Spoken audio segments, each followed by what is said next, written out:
Let's start with new chapter, general principles and processes of isolation of elements. In this case, we will discuss occurrence of metals and concentration of ores. A few elements like carbon, sulfur, gold, noble gases occur in free state. Why they occur in free state? Because they are less reactive. All others which are more reactive occur in combined forms in the earth crust mostly. Some of them occur in seawater and so on. Element from its combined state form involves various principles of chemistry. The process of metallurgy and isolation should be such that it is chemically feasible and commercially viable. That is, it should be economical. Out of many minerals in which metals may be found, only a few are viable to be used as a source of that metal. Such minerals are called ores. So first important point we are going to take up the difference between ore and mineral. Ore is a rocky material which contains sufficient quantity of mineral so that metal can be extracted profitably. For example, bauxite is an ore of aluminium. Mineral is a rocky material or naturally occurring material from which metal may or may not be extracted profitably. For example, kaolinite is a mineral containing aluminium. Here, from this clay, which is called kaolinite, if we want to extract aluminium, it will be more expensive. Whereas from bauxite, it can be extracted profitably. So bauxite is an ore and this is a mineral. It is usually ores are contaminated with the earthy or undesirable material. These earthy impurities or undesirable materials are called gangue. The extraction and isolation of metals from the ores involves the following major steps. The first step is concentration of ore, which involves removal of impurities or gangue. Isolation of metal atom from concentrated ore, it will involve the conversion of ore into suitable form, generally oxide form, and then it is reduced with the help of suitable reducing agent at a particular temperature. And the last step is purification of metal, that is the metal which we get is the crude metal or impure metal which needs purification. So every metal can be purified by a suitable method to get pure metal. The entire scientific and technological process of isolation of metal from its ore is called metallurgy. Means metallurgy involves all the processes involved in extraction of metal from its ore. Occurrence of metals. So first we have to understand in which form the metal occurs. Very few metals occur in free state. Most of the metals occur in combined state. So these are the ores of various metal. Aluminium, bauxite, this formula is complicated. Simple formula you can remember, Al2O3 into 2H2O. Kaolinite is a form of clay which is actually mineral because we cannot extract aluminium profitably from it.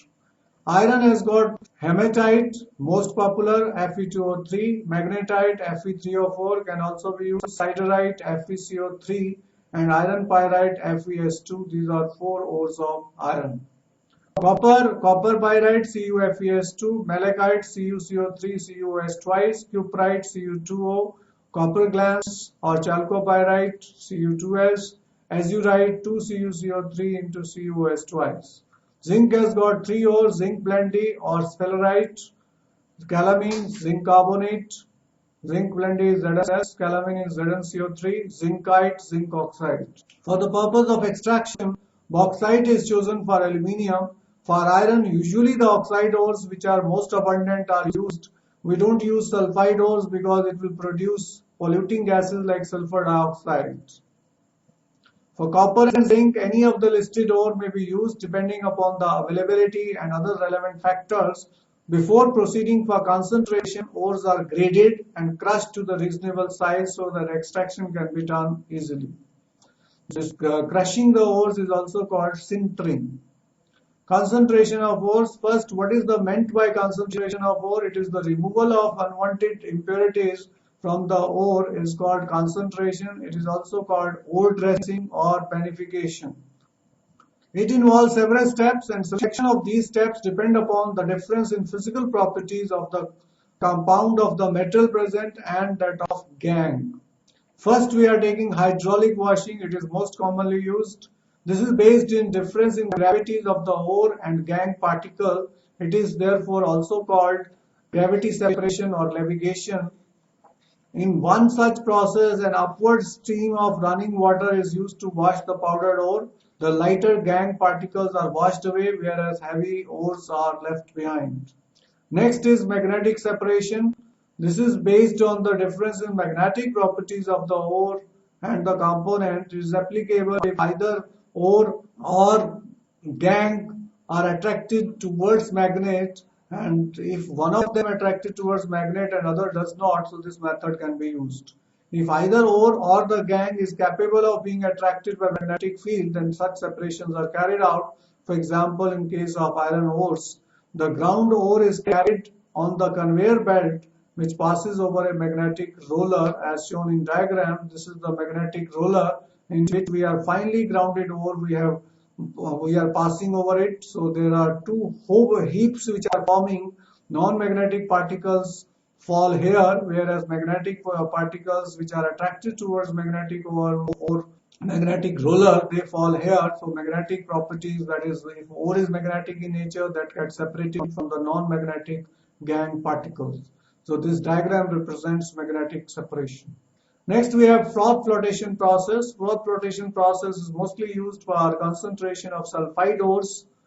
So gangue are removed from sulfide ores by this process. In this process, suspension of powdered ore is made with water, and to this a suitable oil like pine oil is added, or fatty acid or xanthates are added, and the mixture is agitated strongly with the help of stirrer or passing blast of air. And here we also use froth stabilizer like cresols and aniline which stabilize the froth. The mineral particles become wet by oils while the gangue particles by water. A rotating pedal agitates the mixture and draws air in it. As a result, froth is formed which carries the mineral particles. The froth is light and is skimmed off. It is then dried for the recovery of ore particles. Sometimes it is possible to separate two sulfide ores by adjusting the proportion of oil to water and by using depressants. Now, what are depressants? Depressants are suitable chemicals which prevent one of the sulfide ores from forming the froth, and they do not come into froth and get separated. For example, in the case of ore containing ZnS and PbS, the depressant used is sodium cyanide. It selectively prevents zinc sulfide from coming to the froth but allows lead sulfide to come with the froth. Why? Because zinc sulfide will react with sodium cyanide and form a complex Na2ZnCl 4 times, since here ZnS now will not come out and Na2S is formed. This is the diagram which explains froth flotation process. Here we are mixing pulp of ore with oil and water, and this is the pedal by which air is passed and rotated at a very fast speed. That the mixture is agitated. This is the rotating pedal, so which when rotated will generate a lot of froth, and sulfide ores will get attracted towards the froth, whereas gangue left at the bottom in water, and thus this can be separated, skimmed off and separated, dried, and further processes are used to extract the metal from sulfide ore. Leaching. Leaching is often used if the ore is soluble in some suitable solvent. The following example illustrates the procedure. Leaching of alumina from bauxite. The principal ore of aluminium is bauxite. It usually contains SiO2, iron oxide, and titanium dioxide as an impurity.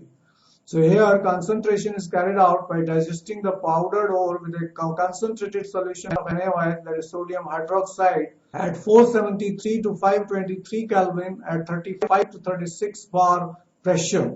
This way, alumina is leached out as sodium aluminate or sodium meta-aluminate, and SiO2 is also forming sodium silicate, leaving the impurities behind.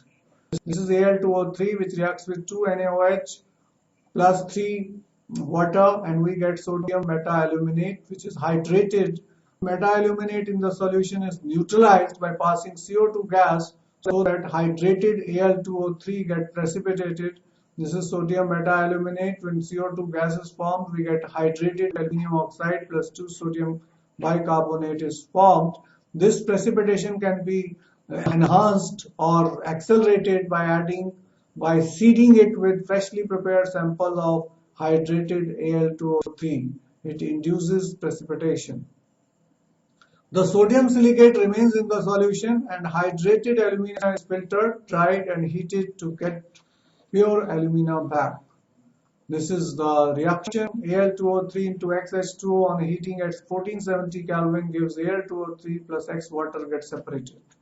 Let's take another examples. In metallurgy of silver and gold, the respective metals are leached with dilute solution of NaCN or KCN in the presence of air, from which metal is obtained later by replacement. For example, 4 moles of metal, which can be silver or gold, reacts with 8 moles of cyanide ion plus 2 water plus oxygen. If metal cyanide complex is formed with coordination number 2 plus 4OH ions are formed.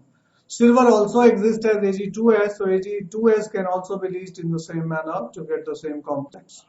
This is the metal cyanide complex which you have got. Now we want to get metal from it. Zinc is used as reducing agent. A new complex of zinc will be formed with coordination number 4 and the gold and silver will get separated. Here zinc is acting as reducing agent.